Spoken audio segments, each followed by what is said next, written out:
BNP Paribas Wealth Management is proud to partner with the entrepreneurs on Monocle Radio. Confronted by complexity, you need a financial partner you can trust that will protect your assets and strive to meet your expectations. BNP Paribas Wealth Management is the bank for entrepreneurs in a changing world. Head to wealthmanagement.bnp Paribas now for guidance on starting your journey.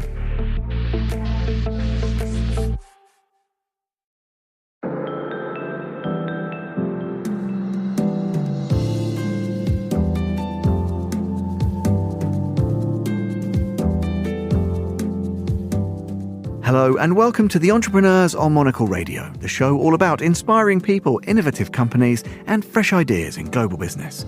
On today's programme, we're raising a toast with the CEO of a wine brand that put English sparkling on the map.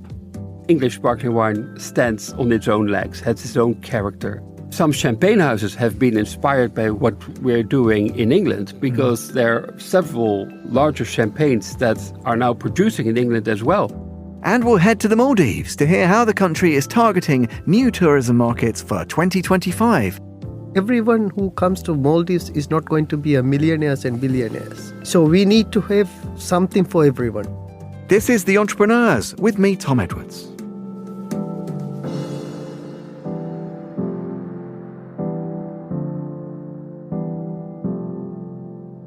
You're listening to The Entrepreneurs.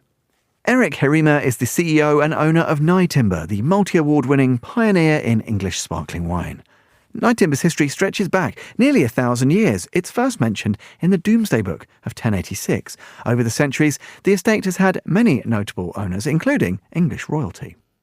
But the turning point in Nyetimber's contemporary story came in 1988, when the estate embraced the holy trinity of sparkling wine grapes, Chardonnay, Pinot Noir and Pinot Meunier. Nestled in the lee of the South Downs, the vineyards flourished, laying the foundation for Nyetimber to become a global leader in sparkling wine. Eric took the helm in 2006, ushering in a new era of growth and critical acclaim.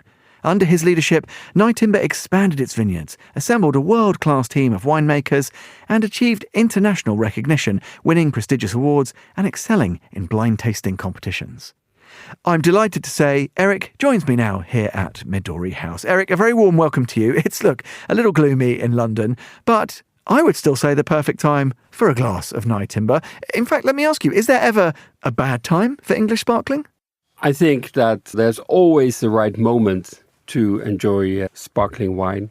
And Nyetimber is crafted to create pleasure no matter the moment. No matter the occasion. It could be between two people at home at an intimate moment or a moment of reflection, but it could also be at a wonderful occasion, at a wedding, and we're approaching New Year's Eve. And if you abbreviate the letters of New Year's Eve, then you get NYE, and those are the three letters, the first letters good. of Nyetimber. Do you know what? I hadn't thought of that. So that is maybe a good link for listeners to be inspired to enjoy Nyetimber as a toast at New Year's Eve. It's the perfect day. Well, I must say, one of my sparkling wine heroes, I nearly said champagne heroes, and we can talk a little bit about nomenclature in a minute. Winston Churchill, of course, who I think Paul Roger was his sparkling wine of choice, but he was like half a bottle at breakfast, maybe a bottle at breakfast. He was resolutely of the mind that sparkling wine's the perfect accompaniment to certainly any meal. What about food? Because we seem to have a lot more of an educated palate now. And so beyond the occasion, is it something that you can actually drink with any food, or do you have personal favourites, Eric? Well, Nyetimber pairs wonderfully well with selected foods. For example, our classic cuvée, multi-vintage, pairs really well with smoked salmon or with scallops. And so does our Blanc de Blanc, which is only Chardonnay. Goes really well with seafood, with white meats. We also have a Nyetimber wine called Cuvée Chérie. That's a demi-sec. And it's only slightly sweet. It's very nicely balanced by a little bit of freshness. And that goes really well with desserts, of course, but also with spicy and fragrant Asian dishes. So pretty much, you got the basis covered. Now, as anyone listening out will say, look, you can sort of almost hear and sense Eric's passion for his product. Talk to me about your own individual wine story, because of course you acquired Nyetimber, it's pushing towards 20 years ago. But talk to me about before that, set the scene. Why was it in your frames of reference, and how did your kind of wine journey? Were you always a passionate, drinker, collector, student of wine? Take us back a little bit in your own journey. I was very much a wine enthusiast from at least the age of 16, 17. My parents were not so keen on wine, but I picked it up along the way. Keen on wine or keen on you being keen on wine, or either? They didn't mind much that I became keen on wine. Actually, my mother thought for the first time in my school years that I had turned seriously, because that was in my exam year, and I would go upstairs to actually read wine books. And my mother was thinking like, at last Eric got serious. He's working 3-4 hours a day upstairs. So that's how I got into it. And many years later, when I had acquired a farm in West Sussex along the South Downs, I discovered English sparkling wine, including Nyetimber, and I was very much taken by it. I always had a hope one day maybe to become a wine producer. And that was for me the starting point. I had the soil tested, the land tested that we had around the farm. And that's where I planted. And a year later, I took over Nyetimber, which was already in existence since the late 80s, because Nyetimber is the pioneer of English sparkling wine, the first to have the champagne variety vines, Chardonnay, Pinot Noir and Pinot Meunier planted solely for the production of sparkling wine. And that was very much the sort of the heart, wasn't it, of the scene. And now we have other offshoots. I know Norfolk's wine producing scene a little bit, and it's happening more and more. And it's really taken root, if you'll forgive the pun, so well across sort of southeastern England. But let's talk about growth of a slightly different character, not the literal growth, but growing a business then. So you've had, as I say, now 18 odd years in charge. Talk to me about what that journey's been like, because consumers are still predominantly here in the UK. I think I'm right in saying. Talk to me a little bit about how the model, Eric, that you maybe started out with has shifted and grown and developed in terms of where the wine goes. Let's go back to 2006. What was your initial plan in terms of how am I going to market this thing? Because, there was an audience that was maybe uneducated about the possibilities of English wine at all at that stage. So what was the initial idea for how to kind of get this out at scale to market? Well, when I took over Nyetimber, it was a bit of a cottage industry. There were a few people working. A lot in the vineyard were part-timers. They were very enthusiastic and passionate, but there was not that much knowledge and understanding about what it makes. Yet the quality was good, because Nyetimber already had a reputation as a kind of a novelty brand. It had won competitions already, blind tastings and wine competitions, all since the late 90s already. And the Nyetimber was already served at Buckingham Palace and at special occasions, like in 97 already, the 50-year wedding anniversary of Queen Elizabeth and Prince Philip. Since then, by the way, we have been linked to many of the Queen's Jubilee, and lately, of course, King Charles' coronation, for which we produced a special edition bottle that people really like to acquire. So when I took over in 2006, I invested in acquiring more land to plant vineyards, all from scratch. So at Nyetimber in existence were the 34 acres, just on one site, the original Nyetimber site in West Sussex.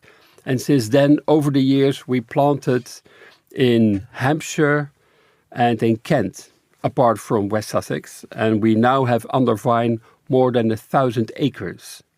And that's important because we want to produce wine only from our own vineyards, and where we're in total control of the whole process, the quality process. We also expanded, well, of course, in facilities, in equipment, and importantly, in people. And we got some great teams. We're working hard to build on the brand. During the summer, many people will encounter Nyetimber at all kinds of events, sports events, cultural events. And that's very important for us to engage with people. Yeah, I mean, it's such a profoundly, well, it's often such a sort of social drink. People have those very positive associations, especially as you said at the top, Eric, at this time of year, people think about parties and celebrations and this sort of joyous spirit, which is so important. But running through all of that is people. And let's come back to that because you mentioned it just there about building the team. You, of course, have some awarded winemakers as part of the business going back over the last few years. Wine production it's not a ones and zeros. It's not just pure mechanics. There is this humanity. There's the touch of the hand. It's very personal.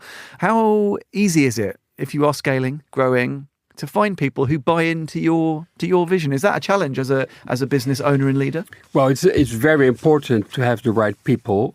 With winemakers, I was very lucky that 1 year after I took over in 2007, Sherry Spriggs and Brad Greatrix, husband and wife, came over from Canada as winemakers, and they're still with us.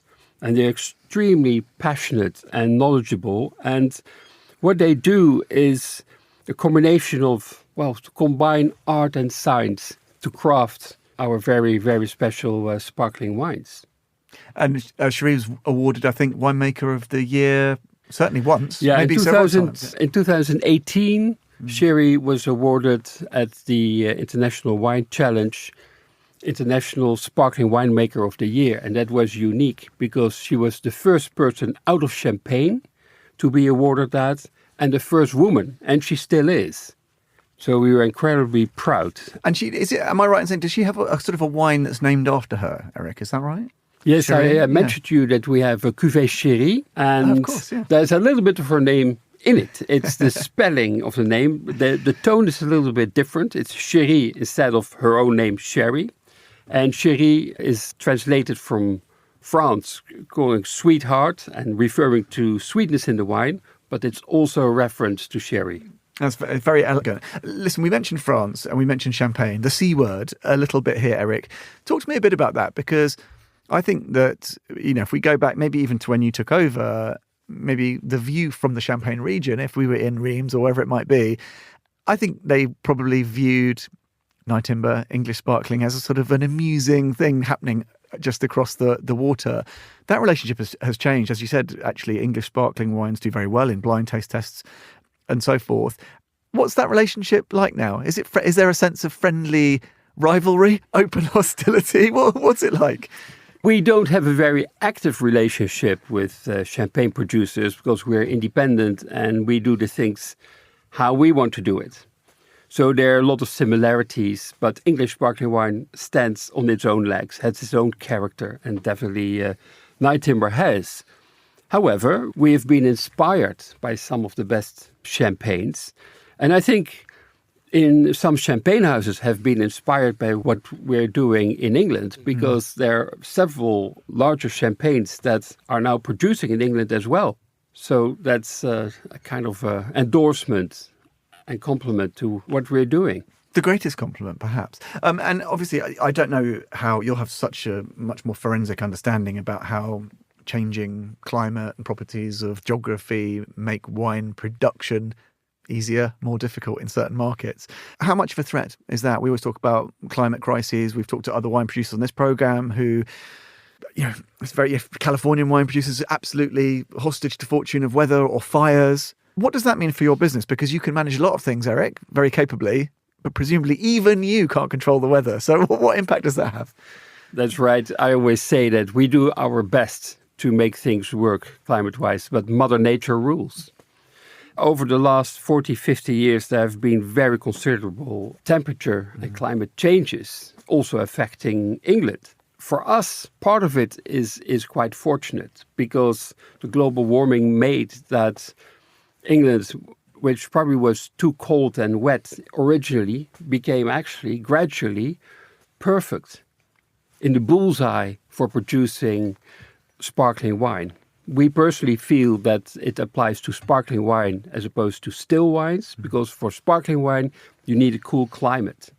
And in a cool climate, the grapes will ripen slowly and takes much longer. At the end of their ripening, there's still a freshness, and that long ripening adds to the complexity and finesse in the wine.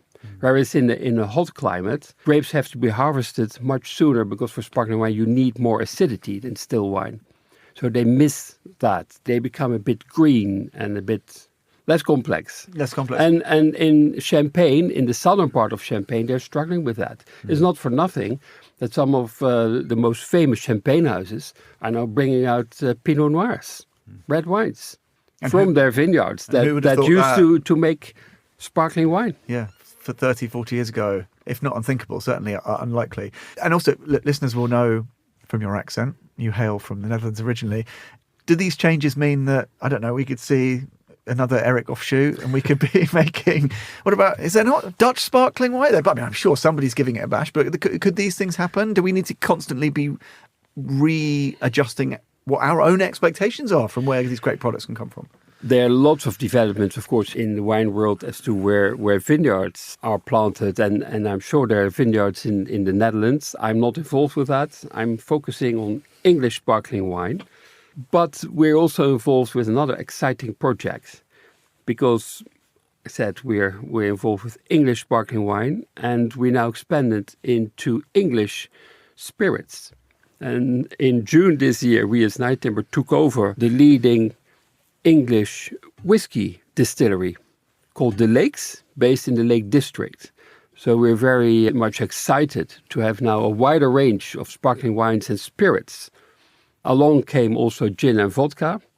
So we're really looking forward to what the future might work hold. On that. Well, I was going to ask you a little about this because obviously look, we're enthusiasts for premium brands, but we're also enthusiasts for a nice glass of wine at Monocle. We also love print, and I actually have a copy here of this beautiful, a coffee table book, Nyetimber, A Year in the Life of England's Finest Sparkling Wine. Eric, our listeners can probably hear I'm leafing through the book. It's such a treat for the senses to read and look at. And actually, the book is kind of set up through the season. So we kind of go on this journey with Nyetimber through the year.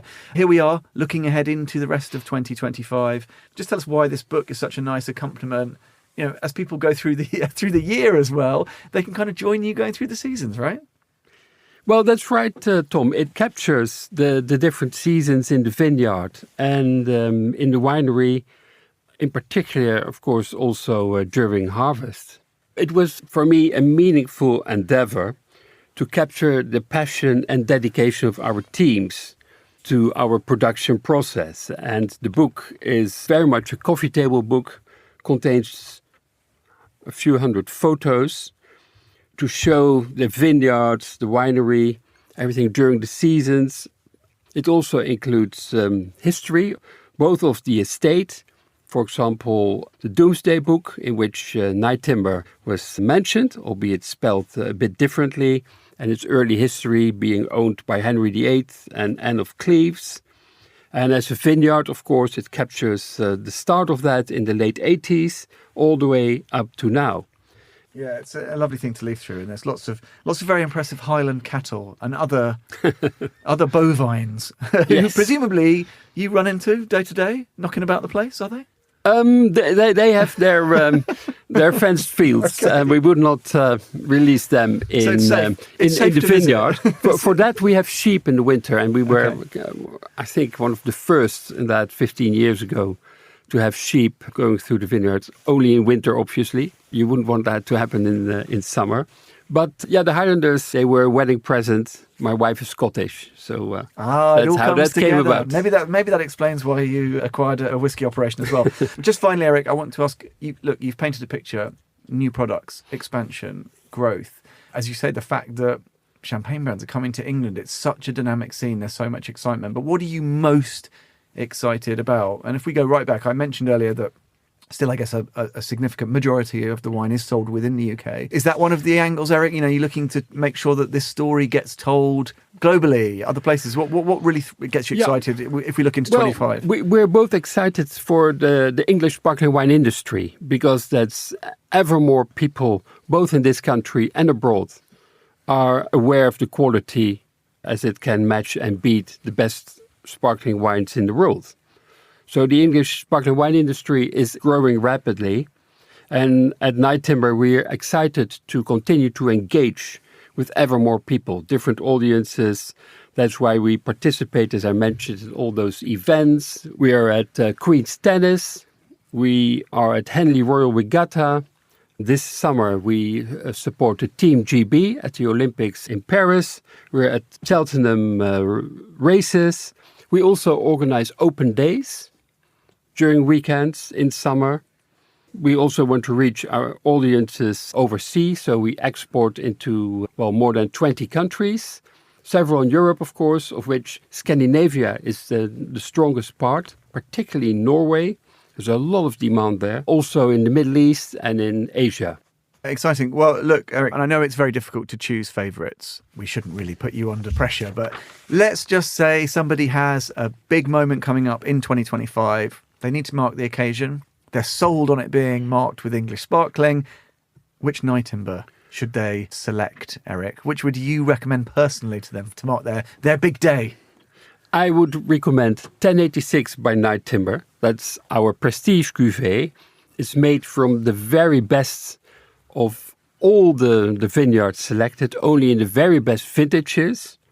And Nyetimber was the first in England to produce a prestige cuvée. We launched it, the first edition, in 2018 in the Ritz Hotel in London. And we produce it both in white and in rosé. And they both pair extremely well with food. They're very complex and they go extremely well with caviar and lobster.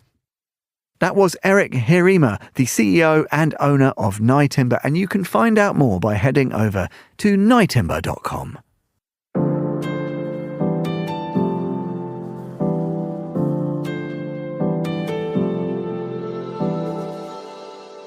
You're listening to The Entrepreneurs. Mohammed Halil is the Managing Director of Pulse Hotels and Resorts in the Maldives. He's also the CEO of Manta Air and the advisor to the Maldives President on tourism development in the country. Mohammed stopped by Midori House recently to talk about the nation's plans to increase its brand recognition. He began by telling me about the challenges and opportunities for the Maldives tourism sector. The British market, I think Maldives is quite well known, but rest of the world, no.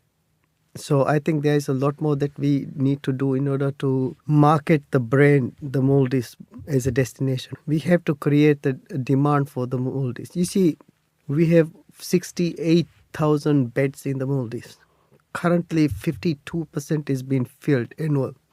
That means 48% of the beds is empty. You see, in the tourism sector, once a room night is lost, it's lost forever. So we really need to work harder in order to create more demand.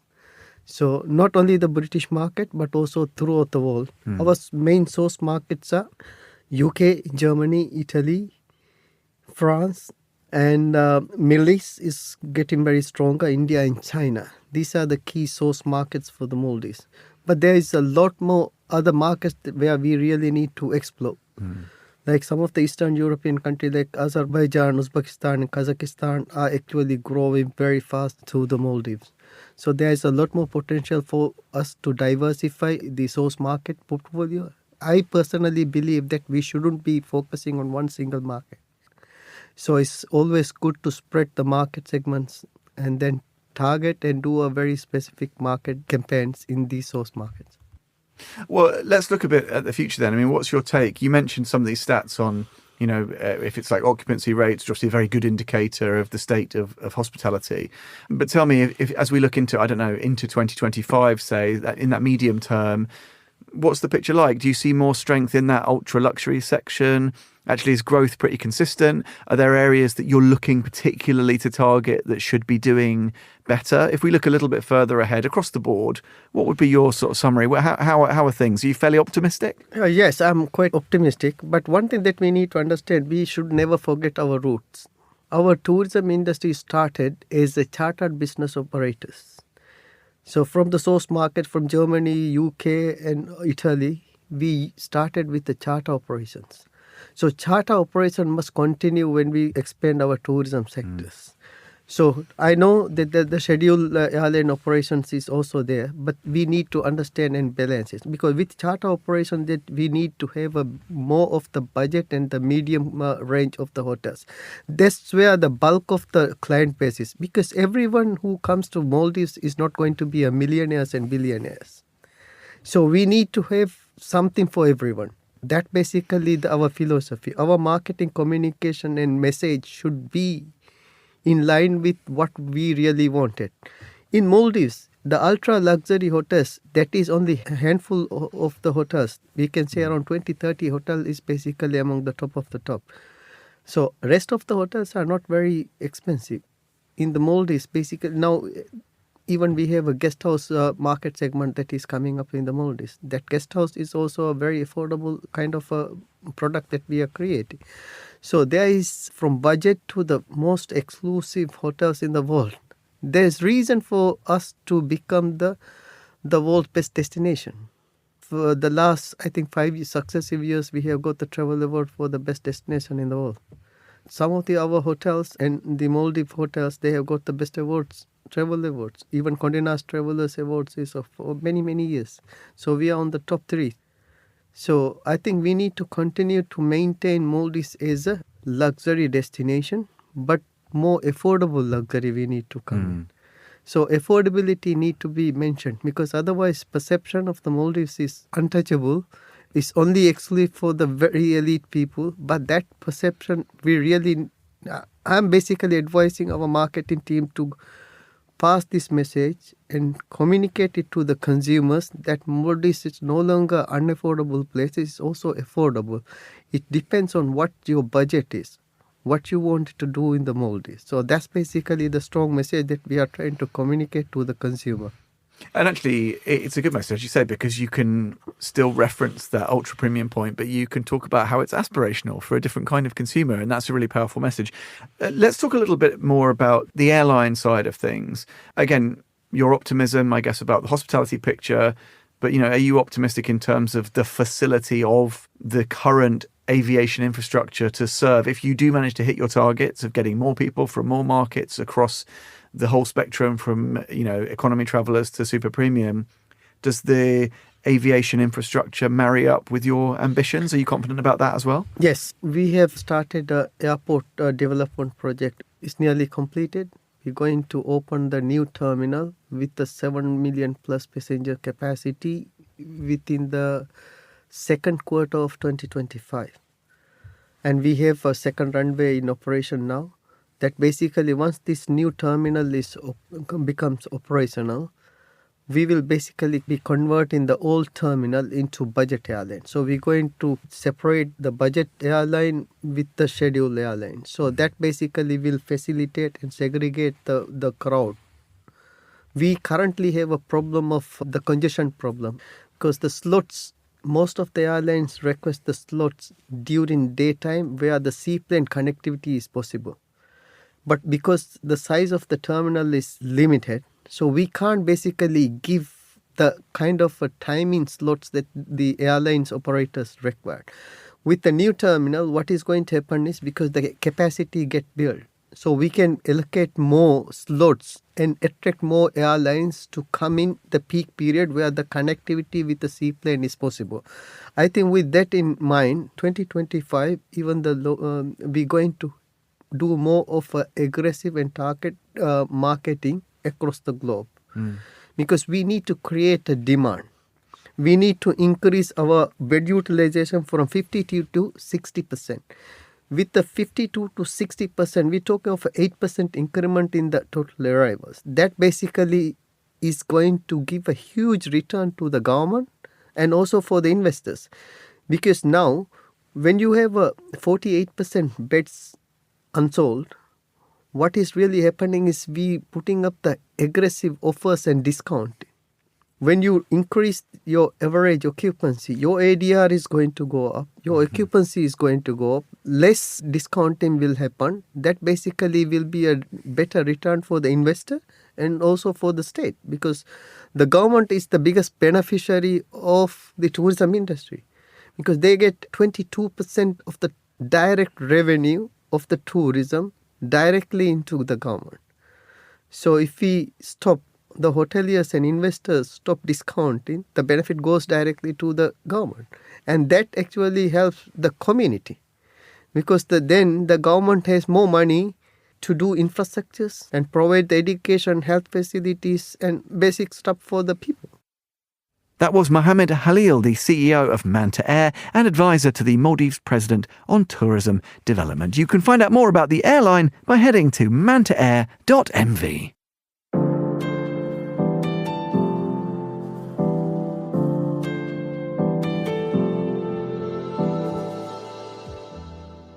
And that is all for this episode of The Entrepreneurs. We'll be back at the same time next week. Do look out for Eureka, available every Friday. The programme was produced by Laura Kramer, with audio editing by Jack Dewars. You can listen again and find out more about the show at monocle.com. That's where you can subscribe to Monocle magazine and read more about better businesses every month. You can always follow us and catch up with the archive wherever you get your podcasts. If you'd like to get in touch with the team, email Laura on lrk@monocle.com. I'm Tom Edwards. Goodbye, and thanks for listening to The Entrepreneurs.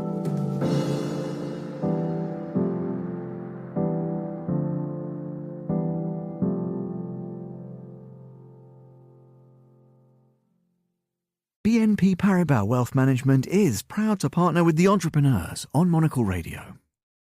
Confronted by complexity, you need a financial partner you can trust that will protect your assets and strive to meet your expectations. BNP Paribas Wealth Management is the bank for entrepreneurs in a changing world. Head to wealthmanagement.bnpparibas now for guidance on starting your journey.